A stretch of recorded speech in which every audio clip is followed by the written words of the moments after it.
to the seventh generation. Inheritance. Defined by Merriam-Webster as money and personal property that a hard-working person accumulates during their lifetime that pissant children thinks is their due upon their death. No. Did you get that from the Urban Dictionary? Maybe. You know that's not a reliable source. Fine. Inheritance. The reception of genetic qualities by transmission from parent to offspring. the acquisition of a possession, condition, or trait from past generations. A valuable possession that is a common heritage from nature. Satisfied? Thank you. Proceed. And legacy. It's planting seeds in a garden you will never get to see. Will you stop? What? The real definition, please. Fine. Legacy. A gift by will, especially of money or other personal property. Something transmitted by or received from an ancestor or predecessor from the past. Happy now? Indubitably. Moving on. So, what are we doing again? Please stop. What? Seriously? We are investigating the honor study topic. You know, the thing that we are all supposed to be doing for 2 years? 2 years? You've got to be kidding. If you don't mind, we're trying to shape the research of burgeoning scholars. Well, excuse me. By all means, you may proceed. Thank you. Books. What's that got to do with this? Hush, research has to start somewhere. Now be quiet. Fine. Books. They are lined up on shelves. Or stacked on a table. There they are, wrapped up in their jackets. Lines of neat print on nicely bound pages. They look like such orderly, static things. Then you, the reader, comes along. Are you breaking the fourth wall? This isn't Ferris Bueller or Deadpool, you know. Will you be quiet? You just might learn something. You open the book jacket. And it can be like opening The gates to an unknown city. Or opening the lid of a treasure chest. you read the first word and you're off on a journey of Exploration. And discovery. That David Almond is good. You know David Almond? Well, not personally, but he's an award-winning children's and young adult author. He won the Hans Christian Andersen Award, you know? You found that on Wikipedia, didn't you? You can find inspiration from anywhere, like Wiki. Or from legitimate sources such as books, literary journals. Yeah, even kids' books and movies and TV shows. Yes, even kids' books and poetry and novels and essays. And comic books. Maybe, but the point is you can find research inspiration unwittingly in unexpected ways. This is going to be boring. Will you just sit back and listen? You might learn something. In 1971, when Theodore Geisel, You might know him as Dr. Seuss, wrote his polemic tale of pollution in The Lorax. Ted unleashed some of his most magical language. phrases that defied rational criticism. and enraptured a generation. And many more to follow. the Cruffulous Croak, The Smogulous Smoke. the Snurgelly Hose, And the Myth-Muffered Moof. The book startled readers. And reviewers or divided. Some called it a morality tale. But Ted just shrugged, saying, It's impossible to tell a story without a moral. Either the good guys win or the bad guys win. The Lorax was ahead of its time. It all started way back. Such a long, long time back. Way back in the days when the grass was still green. And the pond was still wet. and the clouds were still clean. One morning, I came to this glorious place and I first saw the trees. The truffula trees. The bright colored tufts of the truffula trees. All my life, I'd been searching for trees such as these. And he knew just what he'd do. Unloaded my cart, and in no time at all, I had built a small shop. Then he chopped down a truffula tree with one chop. And with great skillful skill and with great speedy speed, He took the soft tuft and knitted a sneed. The instant I'd finished, I heard a Gazump! I looked, I saw something pop out of the stump. it was sort of a man. Describe him. That's hard. I don't know if I can. He was shortish and oldish. And brownish and mossy. And he spoke with a voice that was sharpish and bossy. Mister, He said with a sawdusty sneeze. I am the Lorax. I speak for the trees. He was very upset as he shouted and puffed. What's that thing you've made out of my truffula tuft?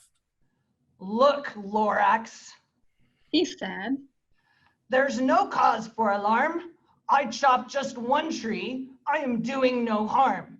I'm being quite useful. This thing is a thenede. A thenede's something, find something that all people need.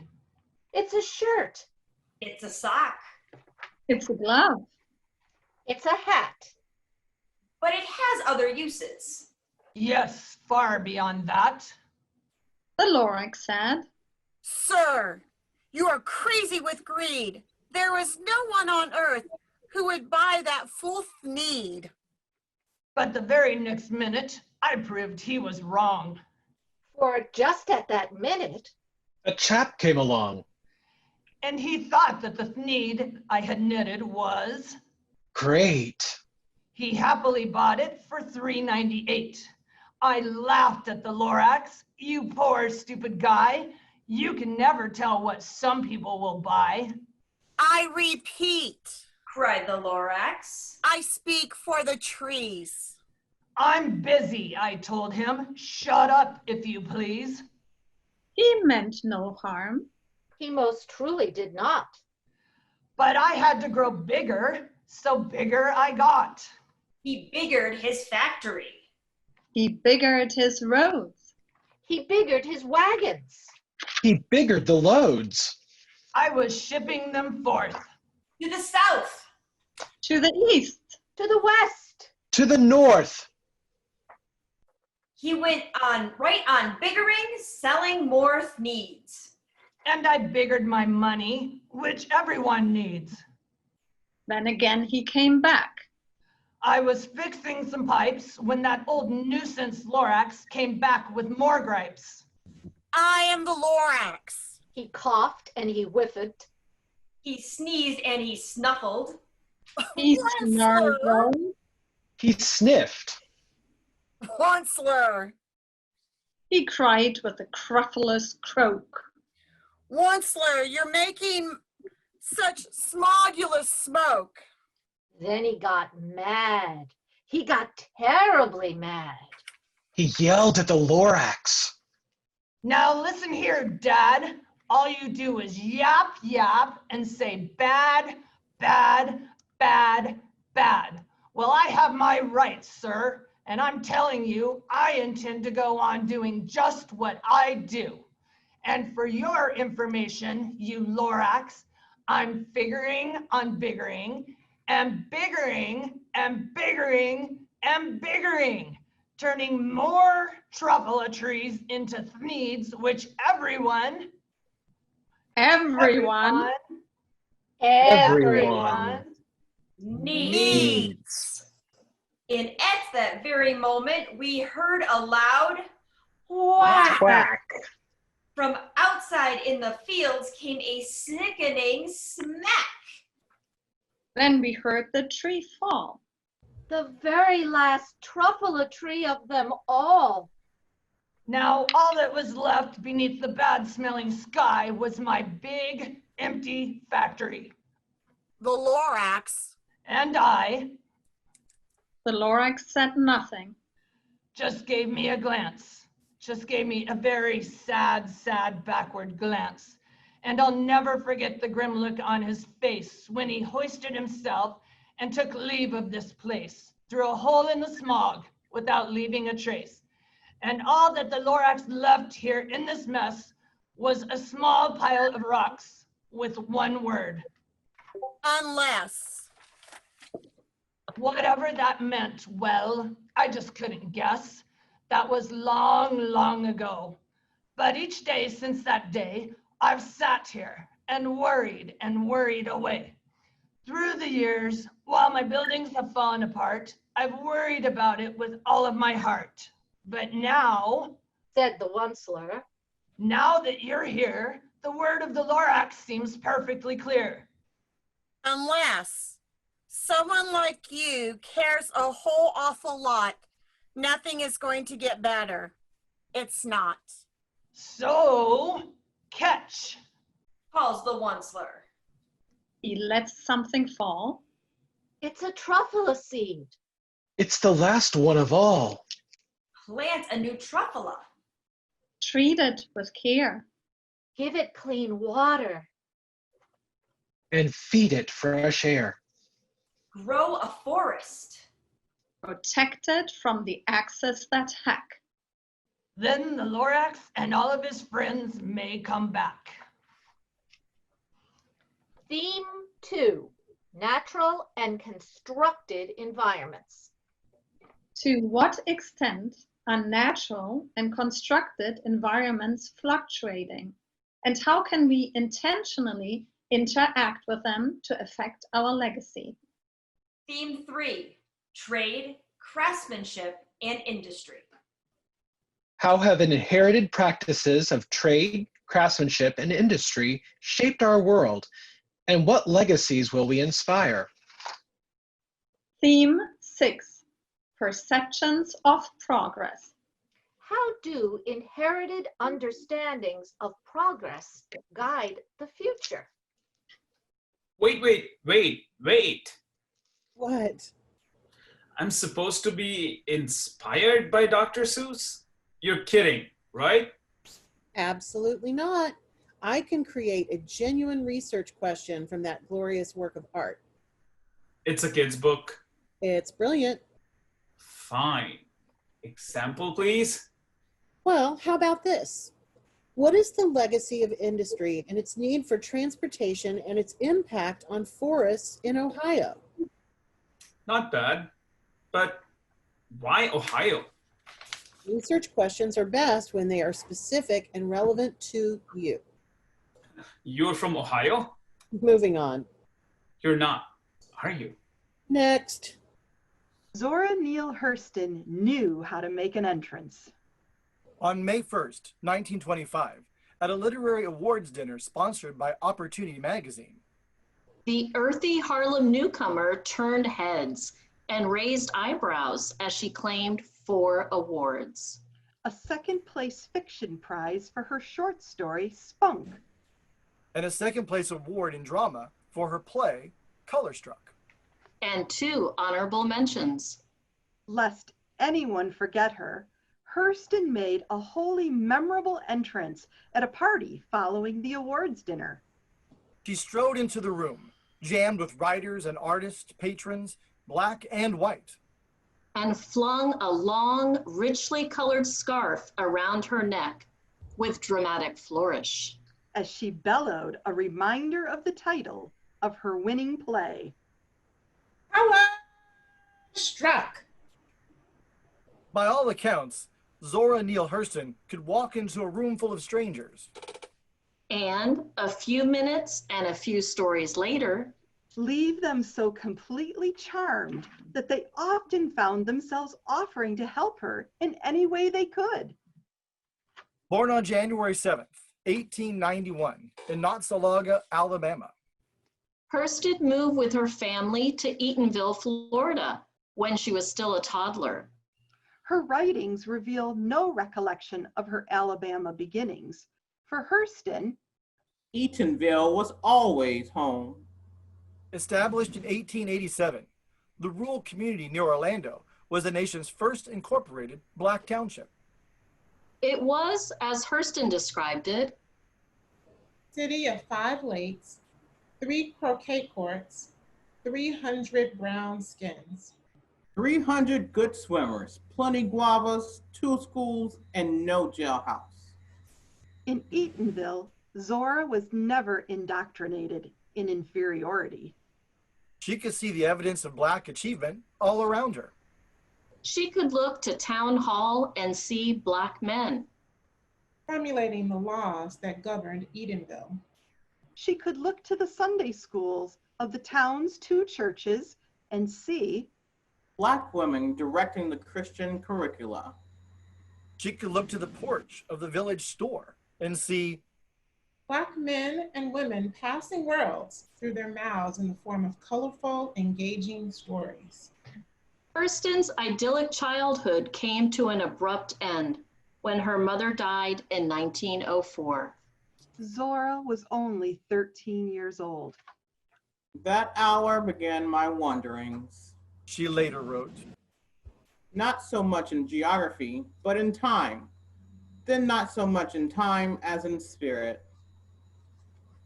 I am colored, but I offer nothing in the way of extenuating circumstances, except the fact that I am the only Negro in the United States whose grandfather on the mother's side was not an Indian chief.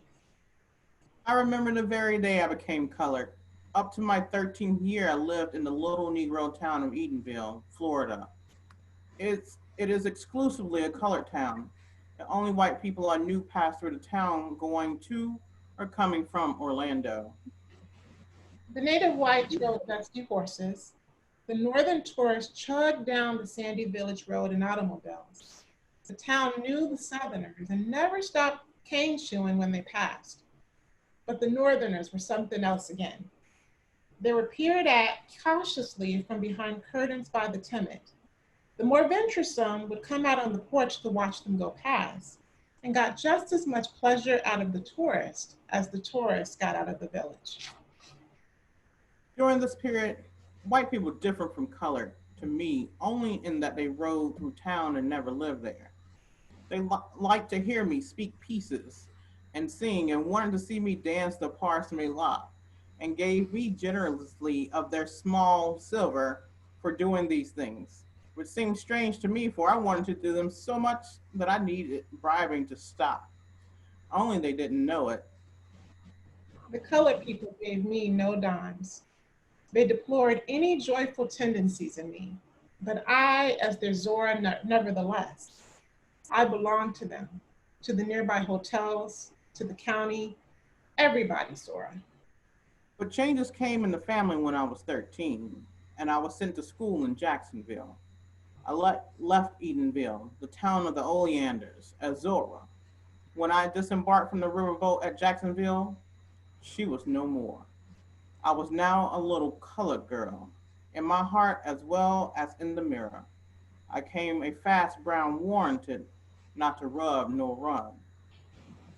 But I am not tragically colored. There is no great sorrow dammed up in my soul, nor lurking behind my eyes. I do not mind at all.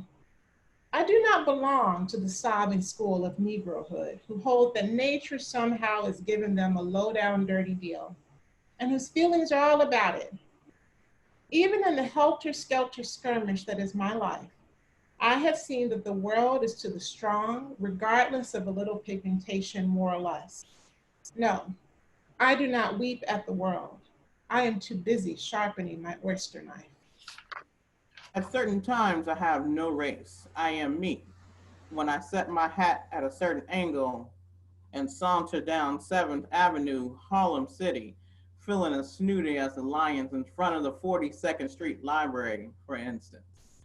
So far as my feelings are concerned, Peggy Hopkins Joyce on the Boule Miche, with her gorgeous raiment, stately carriage, knees knocking together in a most aristocratic manner, has nothing on me. The cosmic Zora emerges. I belong to no race nor time. I am the external feminine of a string of bees. I have no separate feeling about being an American citizen in color. I am merely a fragment of the great soul that surges within the boundaries. My country, right or wrong. Sometimes I feel discriminated against, but it does not make me angry. It merely astonishes me. How can any deny themselves the pleasure of my company? It's beyond me. But in the main, I feel like a brown bag of miscellany propped against a wall. Against a wall in company with other bags, white, red, and yellow. Pour out the contents, and there is discovered a jumble of small things priceless and worthless. On the ground before you is the jumble held, so much like the jumble in the bags that could be emptied, that all might be dumped in a single heap, and the bags refilled without altering the contents of any greatly. A bit of colored glass, more or less, would not matter. Perhaps that is how the great stuffer of bags filled them in the first place. Who knows?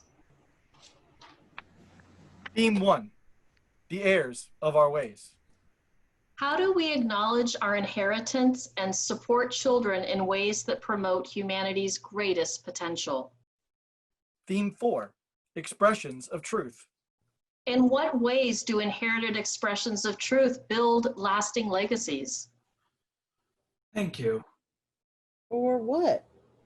That was stunning. Hurston is incredible. I have no words. Actions speak louder.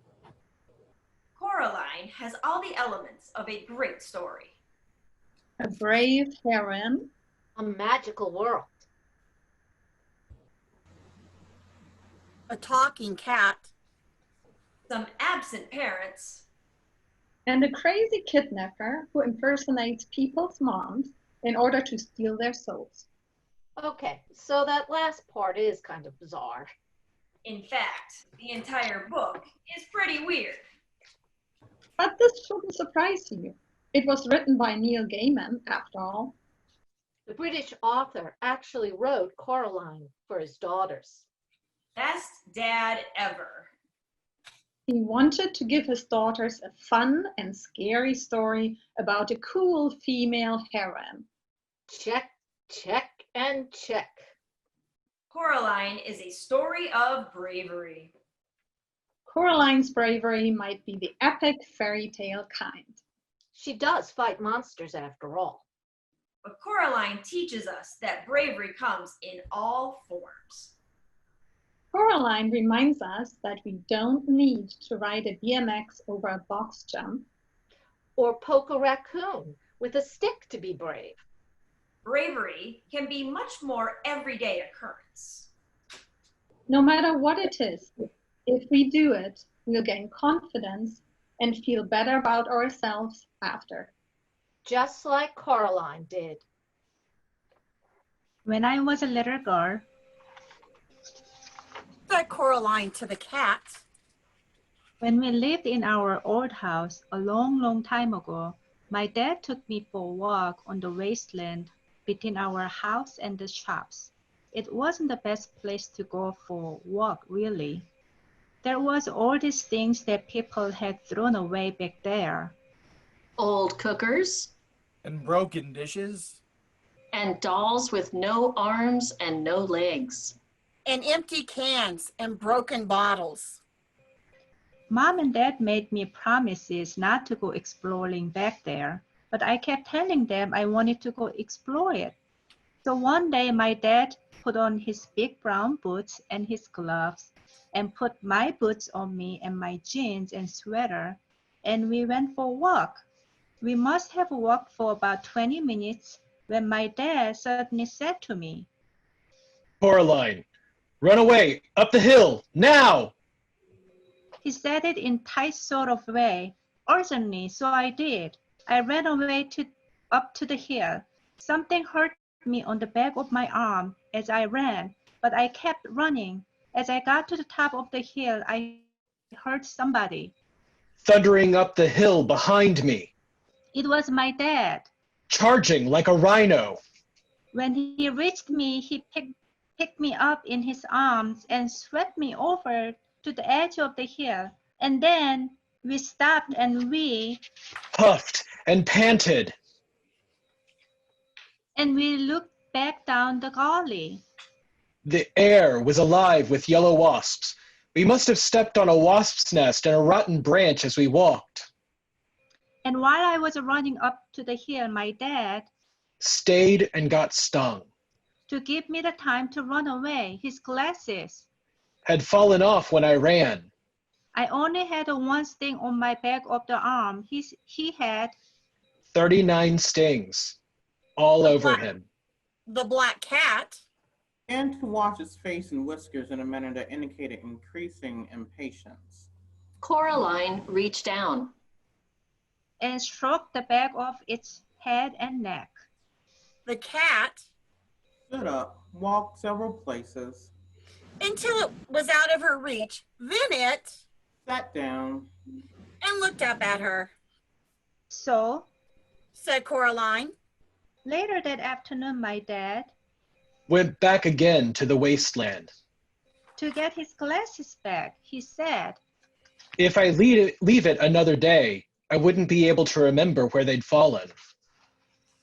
And soon he got home wearing his glasses, he said. I wasn't scared when they were standing there and the wasps were stinging me and hurting me, and I was watching you run away. Because he knew that he had to give me enough time to run, or wasps would have come after both of us. Coraline turned the key in the door. It turned with a loud clunk. Door swung open. There was no brick wall on the other side of the door. Only darkness. A cold wind blew through the passageway. Coraline made no move to walk through the door.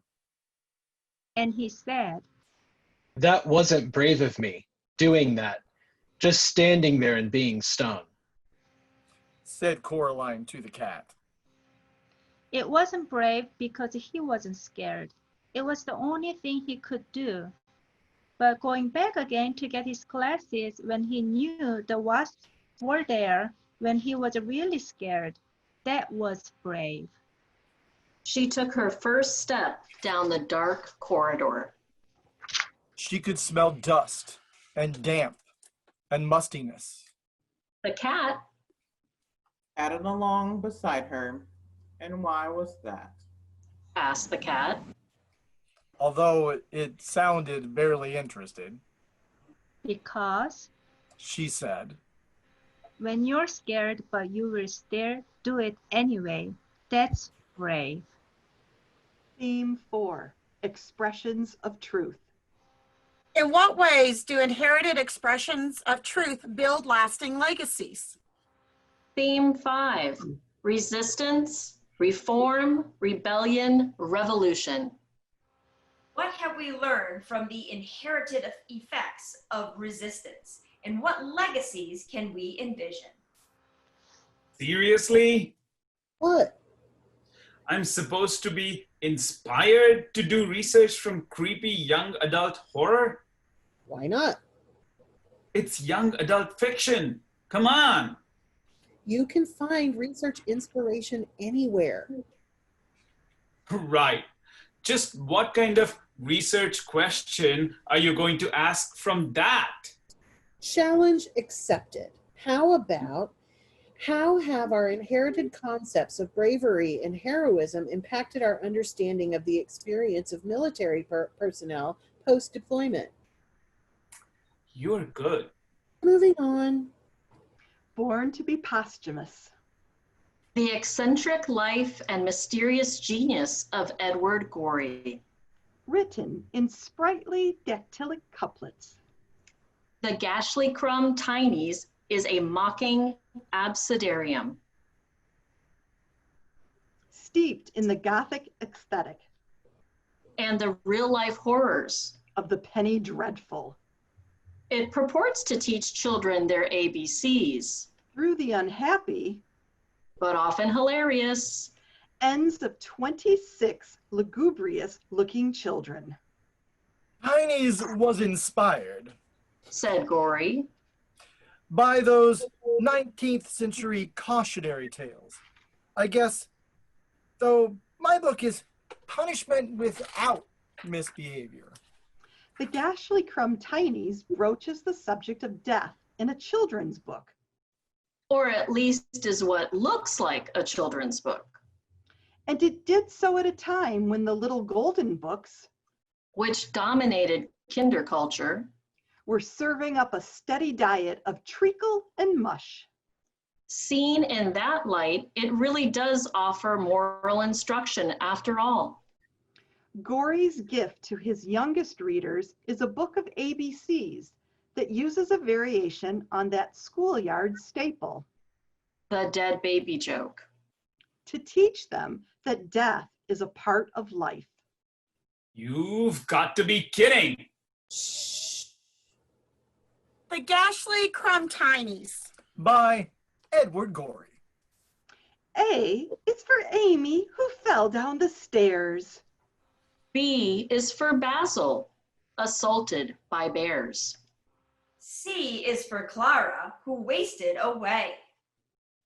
D is for Desmond, thrown out of a sleigh. E is for Ernest, who choked on a peach. F is for Fanny, stuck dry by a leech.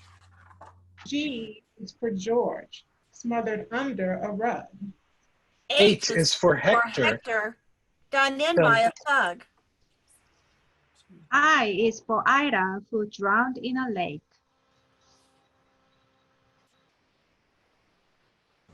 J is for James, who took lie by mistake.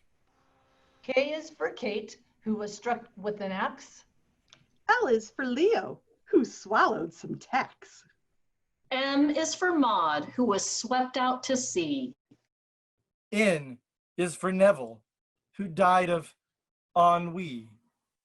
O is for Olive, run through with an awl. P is for Prue, trampled flat in a brawl.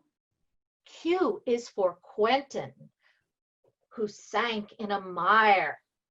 R is for Rhoda, consumed by a fire.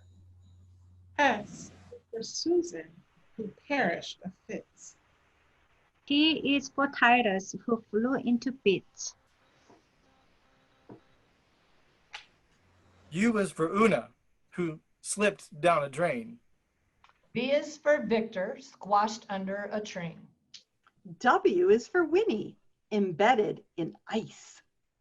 X is for Xerxes, devoured by mice. Y is for Yorick, whose head was knocked in.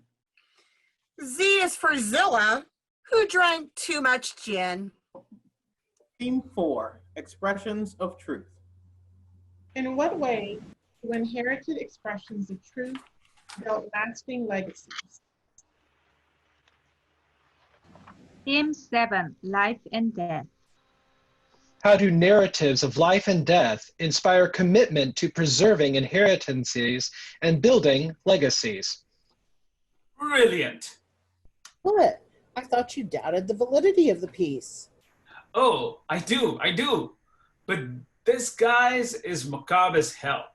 No way are you getting a research question out of that. Put your money where your mouth is. You're on. What literary traditions in American culture have we inherited that teach morality to children, and what legacy will our current traditions leave for the future? No way. Double or nothing? Sure. Edward Gorey created his own publishing company to allow for the expression of his personal truth in his stories. So, in what way does the concept of free speech in the United States create a legacy in relation to independent publishing? Can I give you an IOU? As expected. So you really can find inspiration from anywhere. As long as you have an open mind and you are willing to pay attention, honors and action can be found anywhere. Astounding. I think I have one. Excellent. I leave our final inspiration to you. No pressure. Exactly. Any themes or research questions? Nah, I'm leaving this one up to audience. You all ready? We got your back. The Lord of the Rings. Written in the 1950s. By author J.R.R. Tolkien. Revolves around the conflict between the free races of Middle-earth. And the Dark Lord Sauron and his legion of monsters. Sauron fashions himself a ring that grants incredible power to the one who wears it. But others who try to wield it become overcome with greed and obsession. To the point of madness and, in some cases, murder. The ring was cut from Sauron's hand. And he was seemingly killed. However, he had bound his soul to the ring, giving it a will of its own. in keeping his spirit intact. The ring causes those around it to lust after it. The king of mankind took it for himself, but he fell to its devices shortly after. And the ring disappeared. Thousands of years later, the ring was discovered again and ended up in the hands of a hobbit, or halfling, named Frodo Baggins. Frodo displayed the ability to resist the influence of the ring. So he volunteered in its delivery into the volcano of Mount Doom. In the land of Mordor. Where the shadows lie. The place of its creation. And the only place where it can be destroyed. He sets out with 9 companions, but the party ends up getting split. This leaves Frodo's gardener and fellow hobbit Samwise Gamgee as his sole companion on a treacherously long journey across the wilds of Middle-earth and into the heart of Sauron's country. One of the most pivotal moments in Sam's story is the speech he gives to encourage Frodo when he hits rock bottom and begins to give up. I can't do this, Sam. I know. It's all wrong. By rights, we shouldn't even be here. But we are. It's like in the great stories, Mr. Frodo. The ones that really mattered, full of darkness and danger they were. And sometimes you didn't want to know the end. Because how could the end be happy? How could the world go back to the way it was when so much bad had happened? But in the end, it's only a passing thing, this shadow. Even darkness must pass. A new day will come, and when the sun shines, it will shine out all the clearer. Those were the stories that stayed with you. That meant something, even if you were too small to understand why. But I think, Mr. Frodo, I do understand. I know now. Folk in those stories had lots of chances to turn back, only they didn't. They kept going because they were holding on to something. What are we holding on to, Sam? That there's some good in this world, Mr. Frodo, and it's worth fighting for.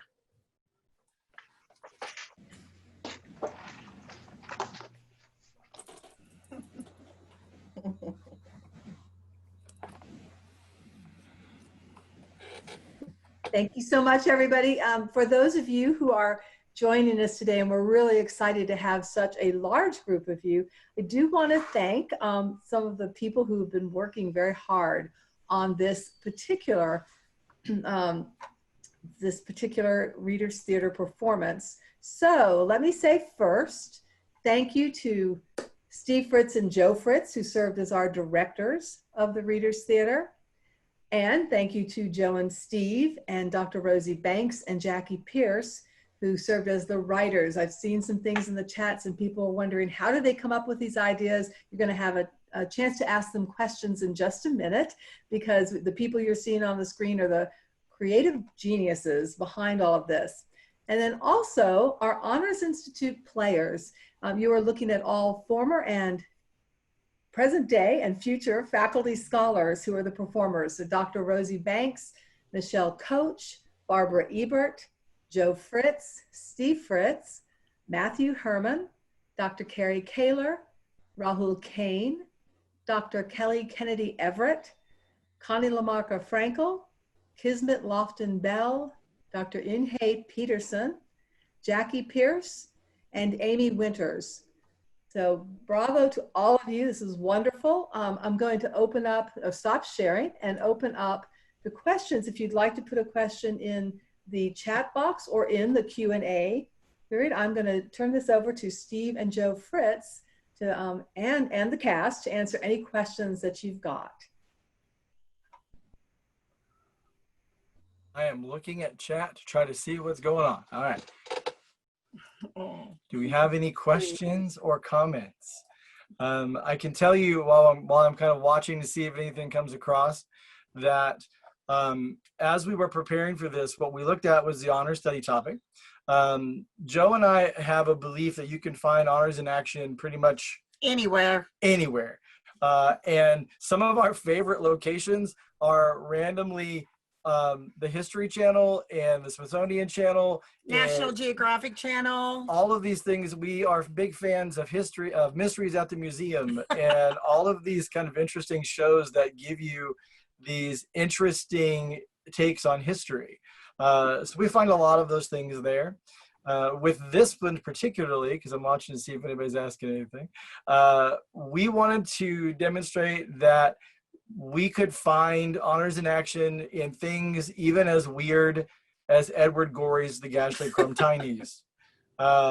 So we wanted to be able to say, look, if you ask the right questions of anything, you can find a way to do some research in terms of those types of things. And Edward Gorey is a fascinating character. Yes, he is. That whole bit about dead kids, he really thought that was a kid's book. And he actually published that for children. Yeah, he thought kids would think it was funny and not realizing, if you've ever seen the Gashley Crumb Tinies, the cover of it has 12 cute little children on the front from Victorian times. And on the back of the cover, it's 12 little headstones with the Grim Reaper. He didn't comprehend that children would find that very scary, but it was small and tiny, and he thought the kids would love it. So he had no clue, and I just find that funny. But, you know, he also created his own publishing company because a lot of people would not publish his books. So I'm seeing some things in terms of one of them about the inspiration. So one of the things that we talked about then was like Edward Gorey and finding weird things. Other things that I wanted to do was really find things that were pertinent and current. So I reached out to friends who were scholars in African American literature and asked them to give me some recommendations. Never be afraid to reach out to your friends who are your experts in the field. They will help you tremendously. So that was one of the reasons why we chose the Hurston piece. It was really, really pertinent to this point in terms of that. And reaching out to Rosie and Kismet and all the folks that, knowing my life experience and knowing Hurston, I needed help, right? So I needed to reach out to the people who could best support me in terms of that. And you should do that as well, thinking about your honors and action questions and about your research and things like that. I see that Kevin has asked about how do we go from broad areas to of interest to research questions. I think that could be opened up to everybody, because I think every chapter does that very, very differently. We have an honors and action day, and we kind of look at different topics and things that our group might be interested in. And we kind of start from there. I don't know how everybody else does that. Other panelists, how does your chapters go from a big area down to a small research question? Well, one of the things I do want to point out is we put questions in the Reader's Theater, going from those broad questions into those smaller ones, because we wanted people to realize that it needs to be pertinent to you. There's the whole joke about, are you from Ohio? Right? Because look around you. What is going on in your community? What's going on in your state? What resonates with you? And what's going on around you that you might research? By all means, think about researching things like Black Lives Matter and COVID and equality and LGBT. That's great, but research it in relationship to your community and how it's impacting your specific community. So think about those types of things as well. You want to make sure that you narrow it so that it's something pertinent, right? I remember the year we wanted to research vigilantes, and you know what? There's more than just one. I think when you start your research with a broad topic, it is extremely important to, as you research, look at both or the many sides of the general topic, because I think that will also help you begin to narrow it down some. All right, any other questions? Do I have any moderators? Another one. Susan, what do you got? Yes. Okay, this one is, what were one or two pieces that you really wanted to include, but you just didn't have room to include? Oh, things that I wanted to that I didn't. I really wanted to use Edgar Allan Poe. I really wanted to use The Raven, and I really wanted to tie that to mental health and put a mental health question in terms of those types of things. I really wanted to put Charlie and the Chocolate Factory.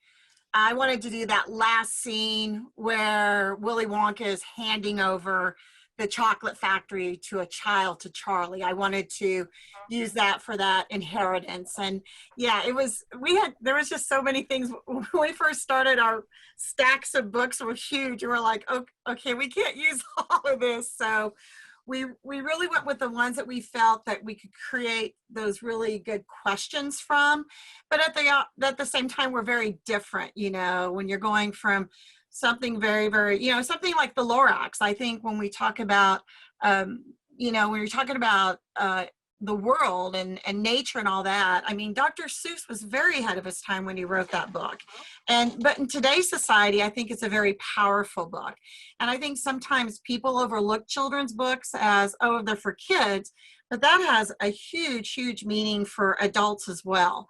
So we just really did that. And I'll be very honest, I'm a huge Gorey fan. I have loved Edward Gorey ever since I discovered him about 20, 30 years ago. And I was like, we're going to get a Gorey in there. And then when I saw Life and Death, when the book came out, when I was like, oh, there we go. There's a weird little creepy way of talking about death. So. And I really wanted to try to make things apply to different things. I really wanted to use the sissy duckling. That I thought that would be really fun. Or the boy who wore the orange dress. I really wanted to use some of those books. But when you're looking at trying to do something online and you don't want to go like an hour and a half, I mean, I could have kept writing. We could have had a big one. And when it comes to Reader's Theater, one of the things that you want to think about is, I mean, it's not the only writing that's actually ours is the connections between the pieces. Yeah. The fun of Reader's Theater is finding those really cool pieces that actually relate to the topic and have a way that you can break them down and read them in an interesting way. And you can get a cool cadence, or you can create some fun interactions in terms of that kind of stuff. And some of the pieces just didn't work very well in terms of that kind of stuff. Right. So this is a question for everybody. It's from an anonymous attendee, but this is my first year in PTK and I will be doing an honors in action project. What advice do you have? Anyone? We do have, I will say to this attendee, because we're so excited you're here and welcome to Phi Theta Kappa. the link that I sent for being able to access this webinar when we're finished in the performance, we have a lot of other webinars that are housed there as well. And we do have at least one webinar on honors in action. So hopefully that will help as you get started and you work through honors in action. I'll throw this out. I'll plug for Susan. Get on the EDGE programming, folks, and do the honors and do the research EDGE that Susan and the crew worked so hard to create. If you're brand new to honors in action, you're brand new to Phi Theta Kappa, if you start with the research EDGE, you're really going to understand how this process works and see how we expect you to address our honor study topic, how we expect you to engage with research and scholarly activity. It's really about intentional service and thinking about why I'm doing something. Why am I researching this thing that I'm researching right now?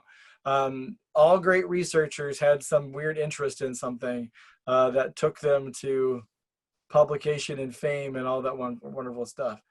You might be next. And don't be afraid to turn to people like other advisors, your regional coordinator, the headquarters staff. That's what we're all here for. We're here to help each other.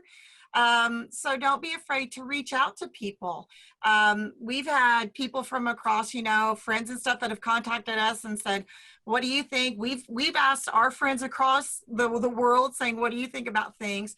Phi Theta Kappa, I think, is a really safe place where people are willing to help each other. And that's, you don't see that very often in organizations. And I think that's one of the reasons we stay very involved in it, is because that door is always open. You just have to contact. And if you get a hold of somebody and they don't know, they're going to help direct you to the person that could help you. I think also that as you proceed in that first and maybe even second stage tiers of the researching, you have to find something that you feel passionate about. It has to be something you care about. But at the same time, you have to remain flexible, because at least my experience with my students has been that they'll start in one direction and end up shifting.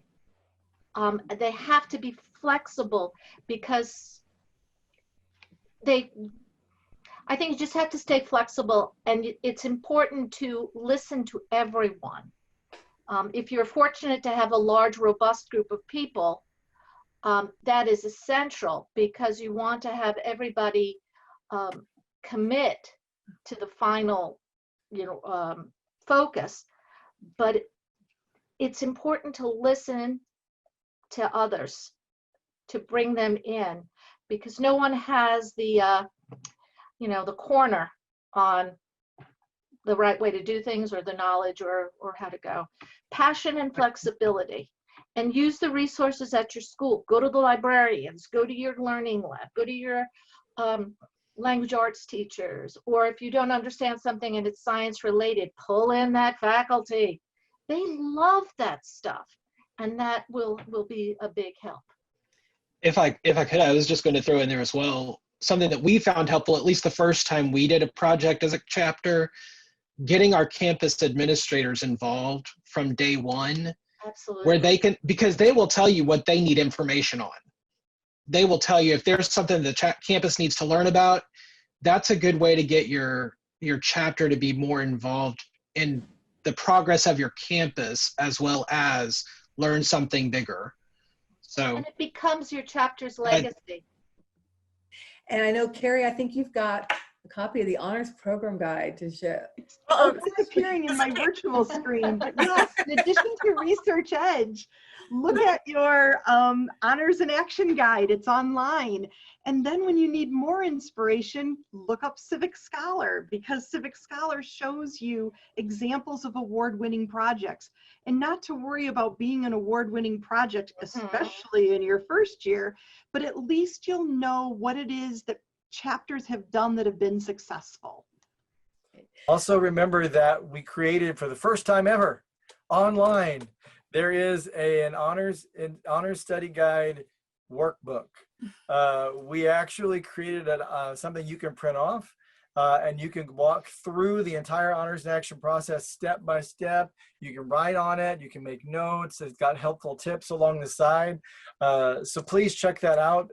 It will help you walk through this process. Thanks, Jennifer, for giving the links. I know, and Johanna has been giving links as well as we've been going along.